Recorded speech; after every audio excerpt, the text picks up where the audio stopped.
Welcome back to Beaumont's Home Kitchen. So this is a video about thanking all Beaumont's Home Kitchen fans. You guys are awesome. Special thanks goes out to Adrian, awesome dude, awesome guys, and his friends sent me some fan art. Check it out. Here it is.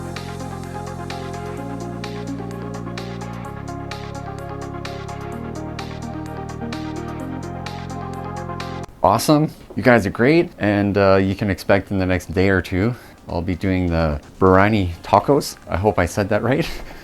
I'm very Canadian, I'm not very Mexican, but I'll give this this cool Mexican dish a try. I'm pretty excited to do it.